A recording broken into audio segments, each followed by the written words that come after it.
Hai Sobat Kompeten, apa kabar? Selamat datang pada seri video pembelajaran soft skill dengan topik bahasan membangun kemampuan dalam mengelola emosi. Setelah menyaksikan video pembelajaran ini, kamu diharapkan mampu untuk memahami apa itu emosi, mengidentifikasi nilai-nilai dan budaya di tempat kerja, mengidentifikasi jenis-jenis penyebab emosi yang tidak diterima di tempat kerja, membiasakan sikap menghargai anggota tim dan relasi di tempat kerja, serta menumbuhkan hubungan sosial yang positif dan saling mendukung di tempat kerja. Nah, bagaimana? Apakah kamu sudah siap untuk belajar? Sebelum belajar tentang pengelolaan emosi, mari kita memahami apa yang dimaksud dengan budaya perusahaan dan cara mengidentifikasi diri. Budaya di tempat kerja adalah cara mengatur bagaimana setiap karyawan berinteraksi satu sama lain dan juga bagaimana suatu organisasi atau perusahaan atau pengaturan pekerjaan dapat berfungsi.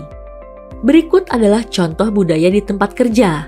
Misalnya, budaya terbuka komunikasi, budaya saling menghormati dan menghargai, budaya bersih, budaya kerjasama, dan budaya cekatan.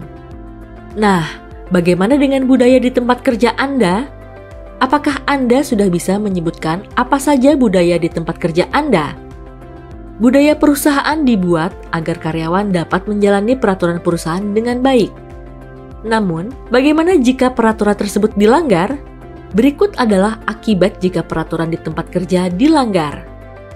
Ditegur lisan atau diingatkan, dimarahi, diberi sanksi atau hukuman, denda, dan lain-lain, hingga diberhentikan.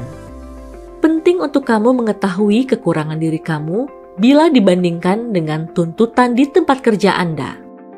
Ada beberapa hal yang bisa kamu tanyakan ke diri sendiri untuk mengetahui apa sih kekurangan diri kamu di tempat kerja. Di antaranya, memperhatikan kebiasaan dalam Anda bekerja, apa yang Anda lakukan, apakah kamu selalu mengikuti aturan, apakah kamu sering ditegur karena dinilai kurang sesuai dengan aturan. Ketika ditegur, apakah kamu sudah berusaha memperbaiki? Lalu, apa ada kesulitan dalam memenuhi tuntutan di tempat kerja? Emosi adalah reaksi seseorang terhadap orang lain atau situasi atau kejadian. Cara mengekspresikan emosi terhadap situasi atau kejadian akan mempengaruhi situasi atau keadaan. Pertimbangkan emosi Anda dalam memberikan respon pada orang lain, situasi, atau kejadian. Pertimbangkan dampaknya. Setiap orang dapat memilih cara mengekspresikan emosinya. Cara menyampaikan perasaan dalam suatu situasi dapat mempengaruhi situasi dan hubungan antara individu. Anda juga dapat memilih ekspresi emosi yang tepat dengan cara mengenali situasi dan keadaan, melihat kemungkinan tindakan dan dampak yang dapat ditimbulkan, memilih tindakan yang memiliki dampak positif dan menguntungkan semua pihak. Pernahkah Anda merasa emosi yang Anda usahakan untuk mengendalikannya, tetapi rasanya tidak mudah mengendalikannya? Cobalah, Anda dapat melakukan kegiatan untuk mengatasi kondisi emosi Anda, seperti melakukan beberapa kegiatan berikut: olahraga, mendengarkan musik, mendengarkan kata atau frasa yang menenangkan, relaksasi otot, dan tarik napas yang dalam. Rasakan dan kenali kembali kondisi emosi Anda. Memiliki hubungan baik di tempat kerja sangat penting. Hubungan baik dapat membangun suasana kerja yang positif. Ada beberapa cara menjaga hubungan baik di tempat kerja. 1. Berkomunikasi dua arah. 2. Melakukan konfirmasi. Bertanya bila merasa kurang jelas. 3. Mendengarkan masukan atau pandangan dari rekan kerja. 4. Berdiskusi untuk mencari solusi. 5. Berbicara dengan santun. 6. Mempertimbangkan dengan menganalisa keadaan sebelum mengambil keputusan.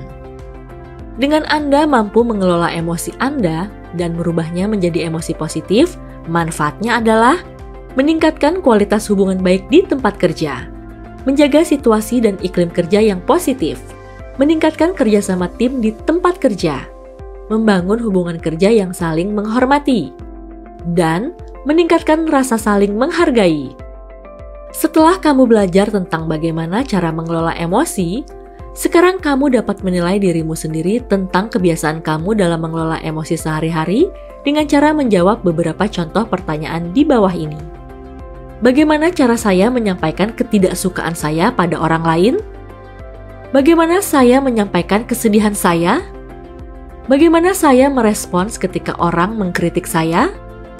Bagaimana saya merespons kenyataan kalau saya melakukan kesalahan? Bagaimana saya merespons ketika saya tidak mengerti cara melakukan kegiatan yang dituntut saya lakukan? Serta, bagaimana saya merespons ketika orang lain menganggap saya tidak mampu? Nah, bagaimana? Apakah Anda sudah memahami apa itu emosi dan bagaimana cara mengelolanya? Jadikanlah emosi kamu menjadi emosi yang positif, khususnya di tempat kerjamu, agar kamu mampu menjalin hubungan yang baik dengan semua orang, termasuk rekan kerjamu. Sampai jumpa di video pembelajaran berikutnya.